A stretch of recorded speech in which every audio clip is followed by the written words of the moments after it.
Do you want to free your range and sing with true dynamic freedom? Well, then you have to understand the often misunderstood differences between two key aspects of singing. If I do what I want to, there'll be nothing left of me, and I won't say maybe. If I do what I want to, there'll be nothing left of me, and I won't say maybe. If I do what I want to, there'll be nothing left of me, and I won't say maybe.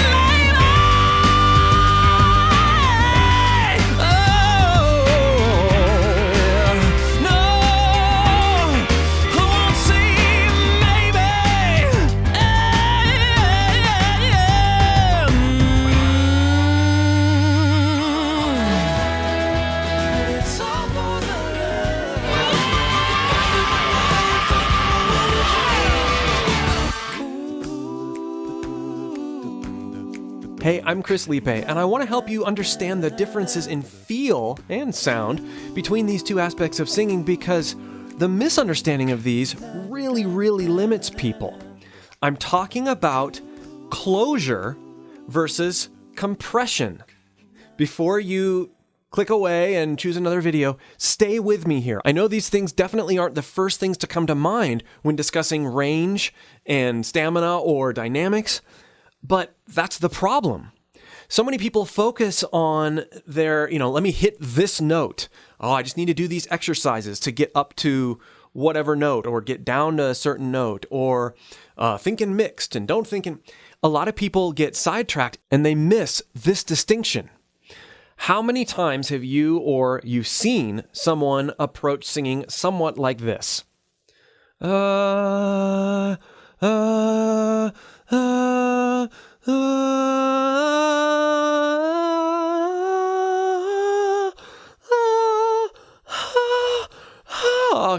can't go any higher. And they have this limiting range in their chest resonance, right? As they get higher and higher, they seem to get breathier or raspier, but they can't actually make that transition between their resonances. And even when they do, it's this sort of weak thing that doesn't really go anywhere. Now, if I kind of camp out in this way of thinking, in this way of singing, it might sound sort of like this. If I do what I want to, and I won't say maybe, I won't say maybe, and I'm running out of air awfully quickly.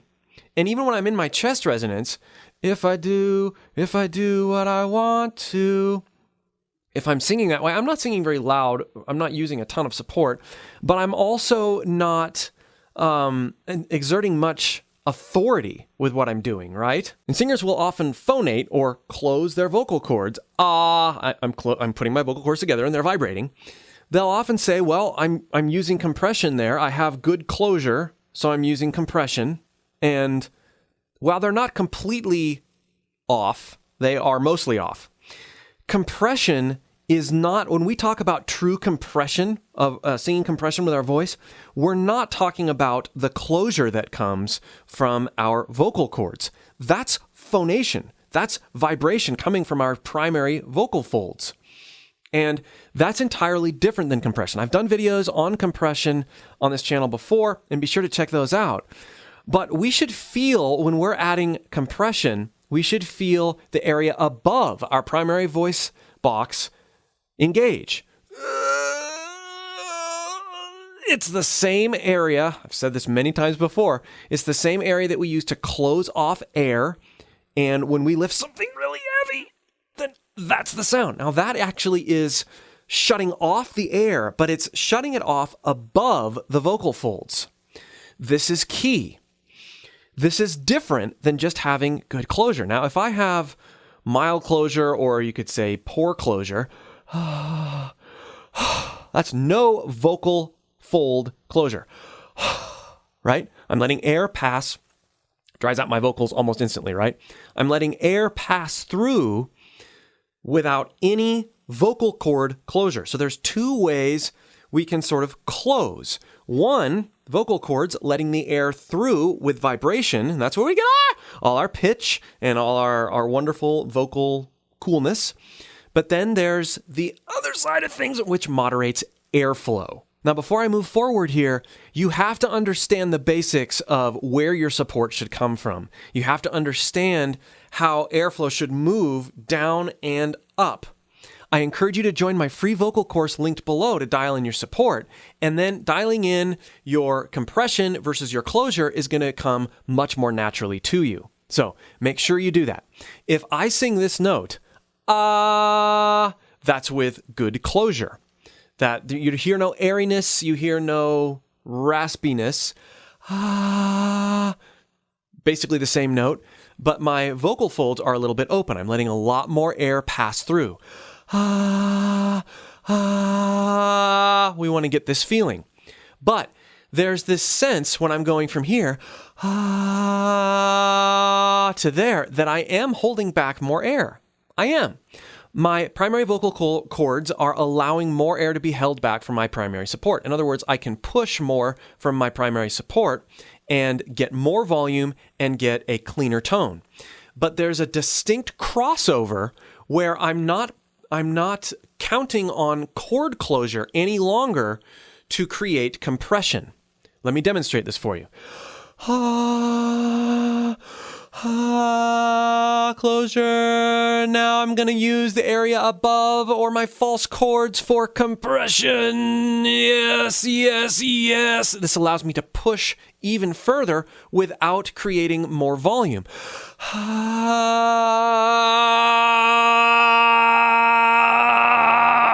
And you can go even further and further with it, right? If we do that whole progression. Closure, compression, more air, holding back more air, clean compression, grit, right? It's all coming from that area above my larynx. This is really, really key to understand. Now, what does this have to do with range? I can see what it has to do with dynamics. Well, if I go back to singing a little bit of what I did at the very beginning, if I do what I want to. Now that's a comfortable area for me to sing. But when I start going up here, if I do what I want to, if I'm not focusing on support and closure and then compression in that tiered approach with my mind, let's hit that note, support, closure. Now, I'm still kind of I'm reaching for the note. Closer, if I do, I'm really doing it there with bad closure. If I do what I want, if I do. Now I'm going to add support. If I do, but it's not enough. I have to focus on closure. Bring my neck down. If I do. Now, I'm going to put compression on top of it to allow me to draw more air, and that's going to allow me to support that note better. Okay, so it's this three-pronged approach. Support, focus on closure, and then support more and compress. This allows me to approach the note with the support that it needs, as opposed to reaching for it. If I do what I want, if I do what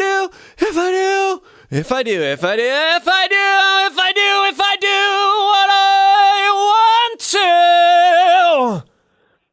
Hear how that's dialed in?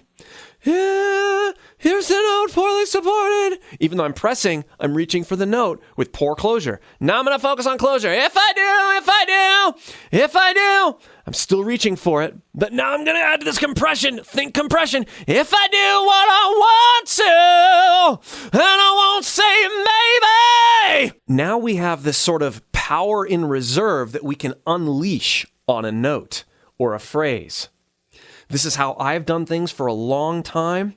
This is the way that you can approach higher notes without acting like you're reaching for them. Again, support, closure, then compression. So with a very simple exercise, let's dial this in without the pressure of hitting different pitches so we can learn how this is supposed to feel. First, we're going to just do Now, when I do that, there are things happening that I need to notice with my voice. I'm doing a hard onset, which means the pitch is happening right away. Which means I'm holding back air like this, and then I'm letting it go. So I'm holding back air with the area above my vocal cords, and then I'm letting air pass, and my vocal cords are ready to get that air.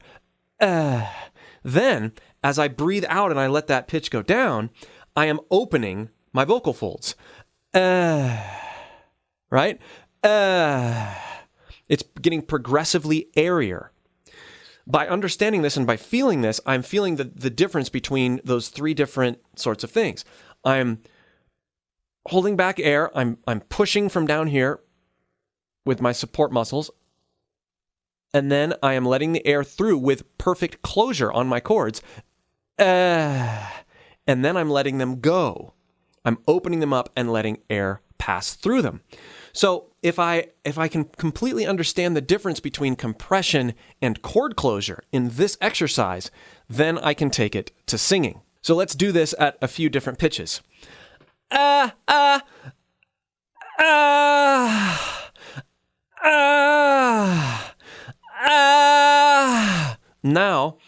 let's do a few more pitches.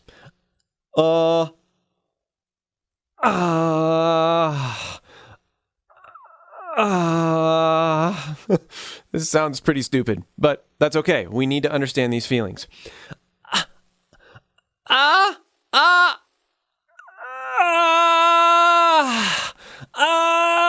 Now, what I want to do is I want to hold the note, and I want to experiment with adding various degrees of compression with that note. So again, I'm going to be teetering between these feels, closure, non-closure, or poor closure, and closure with compression. And we won't get into it in this video, but then there's non-closure and compression, which is awesome.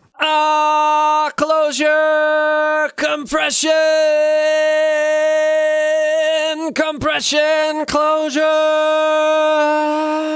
non-closure.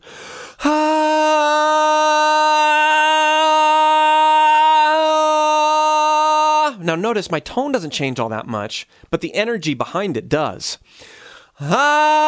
Closure.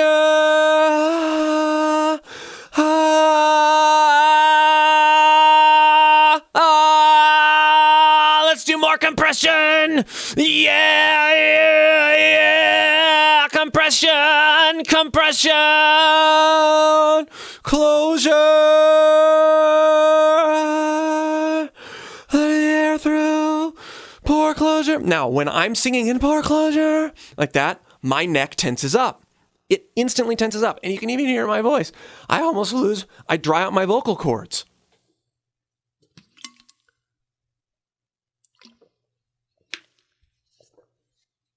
But so many people don't even understand that that's what's drying out their vocal cords. They haven't gotten the feel down to understand these differences. So we've seen how this approach and mindset works with dynamic freedom, but let's talk a little bit more about range. Well, I touched on it earlier.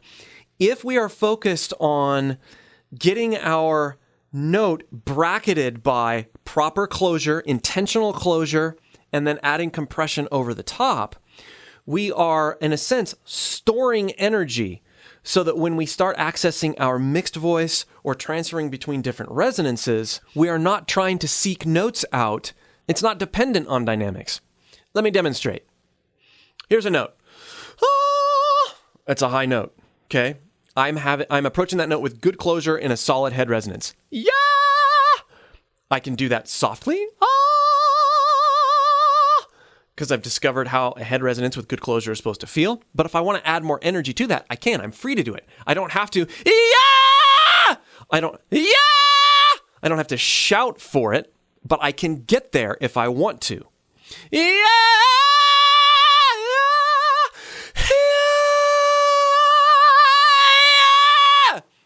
Dynamic freedom, this is the point I want to make. Dynamic freedom is freedom with your range, right?